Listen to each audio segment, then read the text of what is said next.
In the tents of Laban, the household of Jacob was a place of deep longing and fierce rivalry. Rachel, the wife Jacob loved most, watched with aching eyes as her sister Leah bore son after son. Her heart could bear it no longer. She came to Jacob and cried out, "Give me children or I'll die."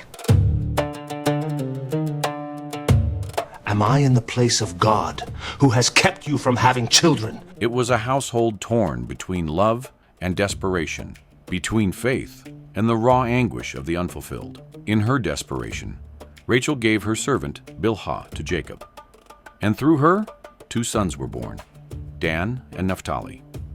Rachel declared with fierce joy, I have had a great struggle with my sister, and I have won. Leah, not to be outdone, gave her own servant Zilpah to Jacob, and she bore Gad and Asher. The rivalry pressed on, relentless and consuming. During the wheat harvest, Leah's son Reuben found mandrakes in the field, ancient symbols of fertility, and Rachel pleaded for them. Leah shot back, Wasn't it enough that you took away my husband? Will you take my son's mandrakes too? A bargain was struck between sisters, and through it all, God was quietly at work. Leah bore 2 more sons, Issachar and Zebulun, and a daughter Dinah. Then in the fullness of his time, God remembered Rachel. Those 3 words carry the weight of heaven. He listened to her, opened her womb, and she conceived. When the child came into the world, Rachel lifted her voice in wonder and relief. God has taken away my disgrace. She named him Joseph, and with hope still burning, she whispered a prayer. May the Lord add to me another son. Joseph, the son of promise, the child of a mother's tears and God's faithfulness, had arrived. With Joseph's birth, something shifted in Jacob. A longing stirred in him to return to his homeland. He went to Laban and spoke plainly.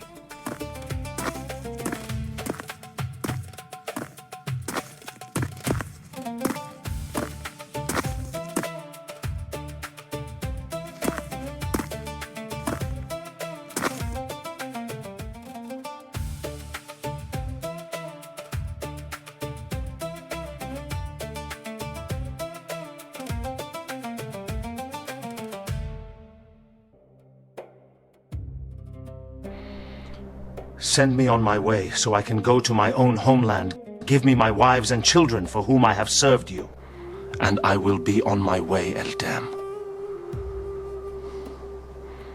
You know how much I have worked for you. Laban, shrewdly aware of his own good fortune, did not want Jacob to leave. I have learned by divination that the Lord has blessed me because of you. He urged Jacob to name his wages. Jacob had served faithfully for years, and now he was ready to build something of his own. Jacob's proposal was simple, almost humble on the surface. He asked for nothing extraordinary, only the speckled, spotted, and dark-colored animals from Laban's flock. Laban agreed, and then, in his customary cunning, immediately removed every such animal and placed them 3 days' journey away, thinking he had outwitted Jacob entirely. But Jacob had a strategy of his own. Jacob cut branches from poplar, almond, and plane trees, peeled white stripes into them, and placed them in the watering troughs where the flocks came to drink. When the stronger animals mated near the branches, they bore young that were streaked, speckled, and spotted, exactly the kind that belonged to Jacob. He was careful and calculated. The stronger animals were guided toward the branches, while the weaker ones were not. Season after season, Jacob's flocks grew strong, and Laban's grew weak. The man who had arrived with nothing but the clothes on his back grew exceedingly prosperous, with large flocks, servants, camels, and donkeys. What Laban meant to withhold, God multiplied. What man schemes to keep, God is able to give. And now, looking further, beyond tents and flocks and ancient rivalries. We see a thread woven through this story that stretches all the way to a manger in Bethlehem. Joseph, born to Rachel at last, would himself become a man, sold into suffering, falsely accused, and cast into a pit, only to rise and save a world from famine. His life was a shadow, a preview of one greater still. Jesus, born of a woman, came into a world that did not want him, was rejected by his own, and was handed over to suffering. Yet through that suffering, salvation came for all. Just as Joseph preserved life in a time of famine, Jesus said, "I am the bread of life. Whoever comes to me will never go hungry, and whoever believes in me will never be thirsty." And just as God remembered Rachel in her barrenness, he has not forgotten you. The same God who opens wombs, who multiplies flocks, who turns suffering into salvation, invites you today, as Jesus promised. Come to me, all you who are weary and burdened, and I will give you rest. The story of Genesis is not just ancient history. It is the beginning of a love story that finds its fullness in Christ.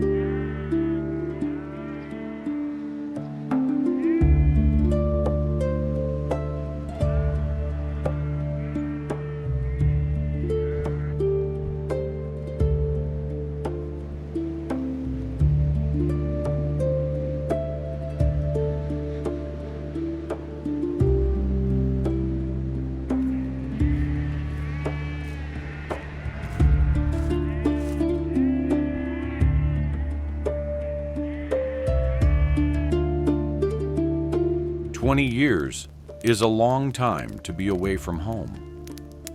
Jacob had built Laban's household into something extraordinary, and yet the atmosphere around him had grown cold and bitter. Laban's sons murmured with envy. Jacob had taken everything that belonged to their father, they said. And Jacob could see it in Laban's eyes too. The warmth was gone. It was time to leave. But Jacob did not move on impulse. God himself spoke. "Go back to the land of your fathers and to your relatives, and I will be with you." That was all Jacob needed. He called Rachel and Leah out to the fields and laid everything bare. "I see that your father's attitude toward me is not what it was before, but the God of my father has been with me. You know that I've worked for your father with all my strength, yet your father has cheated me by changing my wages 10 times. However, God has not allowed him to harm me. The angel of God said to me in the dream, 'Jacob.' I answered, 'Here I am.' He told me, 'I am the God of Bethel, where you anointed a pillar, and where you made a vow to me.' Now leave this land at once and go back to your native land." Do we still have any share in the inheritance of our father's estate? Does he not regard us as foreigners? Not only has he sold us, but he has used up what was paid for us. Surely all the wealth that God took away from our father belongs to us and our children. So do whatever God has told you." And so, while Laban was away shearing sheep, Jacob gathered his wives, his children, his flocks, and everything he owned, and slipped away in silence toward Canaan.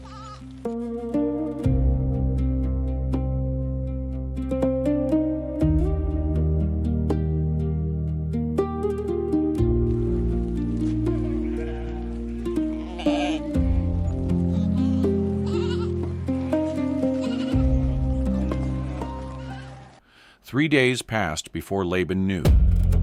Furious, he rode in pursuit for 7 days and finally caught up with Jacob. in the hill country of Gilead. He had power, he had numbers, and he had rage.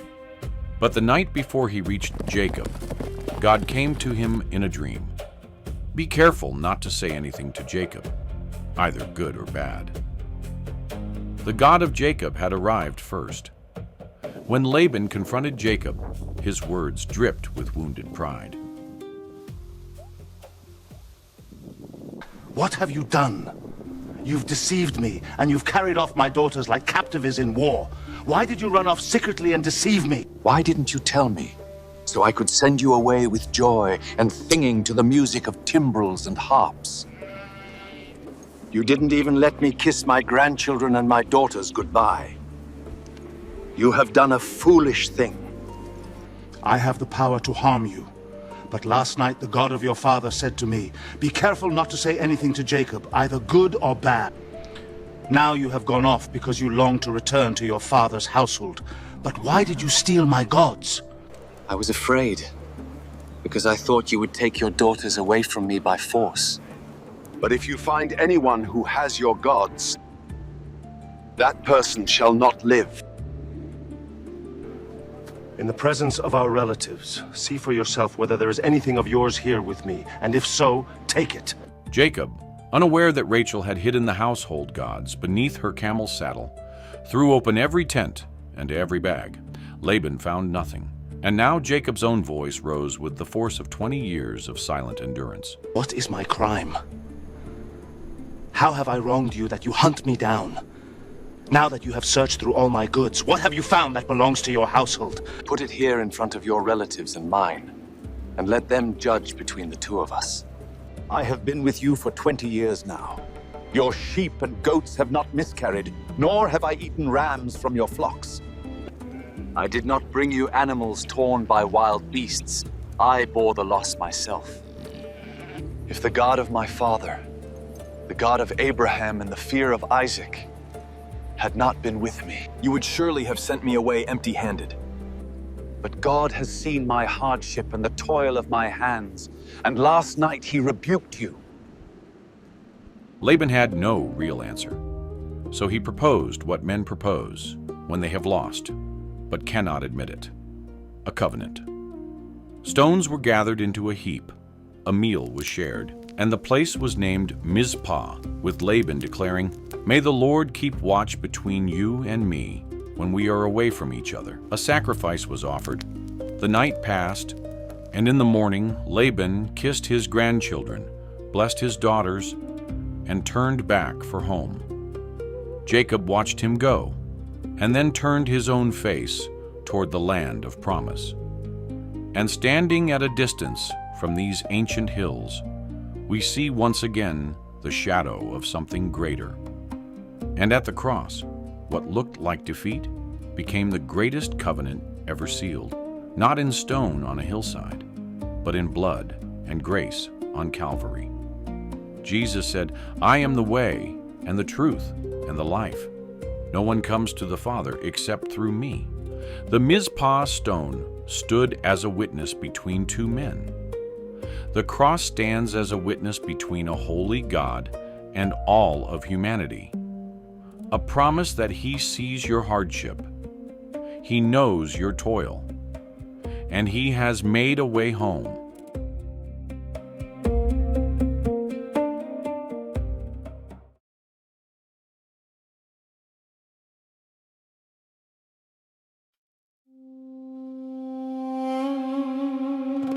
Jacob had spent his whole life fighting. From the day he was born, reaching for his brother Esau's heel, Jacob had lived by struggle, fighting for birthrights, fighting for blessings, fighting Laban, fighting uncertainty, fighting to survive, always grasping, always planning, always trying to stay one move ahead. Jacob was a man who needed control, and now, after years away, God had spoken. Go back home. Home. But home meant Esau, the brother he had deceived, the brother he had fled from, the brother he had not seen in years.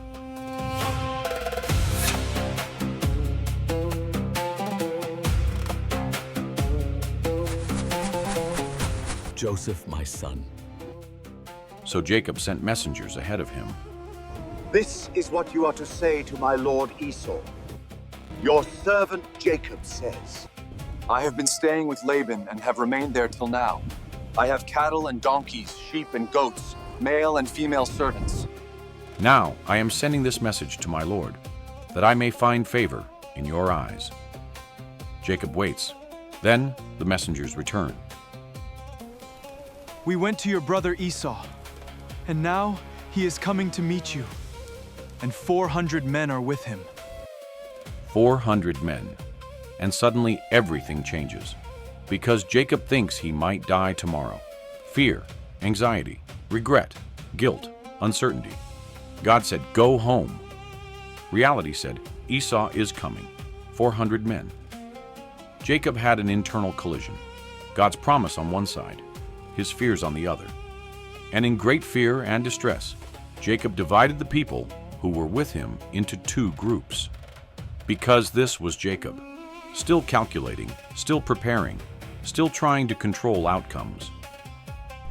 If Esau comes and attacks one group, the group left may escape. Then Jacob prayed, O God of my father Abraham, God of my father Isaac, save me, for I am afraid. For I am afraid. And perhaps for the first time, Jacob says aloud what he truly feels. Then memories begin flooding back. I had only my staff when I crossed this Jordan. But now I have become two camps. God had carried him from staff to camp, from nothing to abundance. Yet despite everything God had done, Jacob still could not rest. Because tomorrow Esau was coming. So Jacob sends gifts ahead. Goats, rams, camels, trying to pacify Esau, trying to prepare outcomes, trying to control the future. Still Jacob, still wrestling. Then night falls. He takes his wives, his children, everything he owns, and sends them across the river, one by one, until eventually Jacob is left alone. No servants, no family, no strategy, no distractions, just Jacob and his fear. And suddenly, a man appears. No introduction, no explanation, no warning. And he wrestles Jacob all night in darkness. Jacob had spent his life wrestling people. But now God was saying, tonight, you wrestle with me. Because Esau was never Jacob's deepest problem. Jacob was. Before Jacob could face Esau, Jacob had to face God. Hour after hour, they struggle. Until finally the man touches Jacob's hip. Just touches it. And instantly, Jacob's strength collapses. Because this opponent had power all along. Then the man says, let me go, for it is daybreak. I will not let you go unless you bless me. All his life, Jacob had grasped for blessing. From his father, from circumstances, from people. But now something had changed. Now Jacob clung to God himself. The man asks, What is your name? Jacob. The deceiver, the heel grabber. Your name will no longer be Jacob, but Israel, because you have struggled with God and with humans and have overcome. Jacob had spent his whole life fighting, but now he understood. This was never about winning. It was about surrender. Jacob had to become Israel before facing Esau, because the old Jacob trusted strategy. Israel would trust God. And as the sun rises, Jacob walks away with a limp, weaker physically, stronger spiritually. And in many ways, this points beyond Jacob. Because later, another man would enter darkness, carrying the weight of fear and sorrow before a coming day. Not beside the Jabbok River, but in Gethsemane. And where Jacob wrestled through the night, saying, I will not let go, Christ wrestled in prayer, saying, Not my will, but yours be done. Jacob left with a limp, Christ left carrying a cross.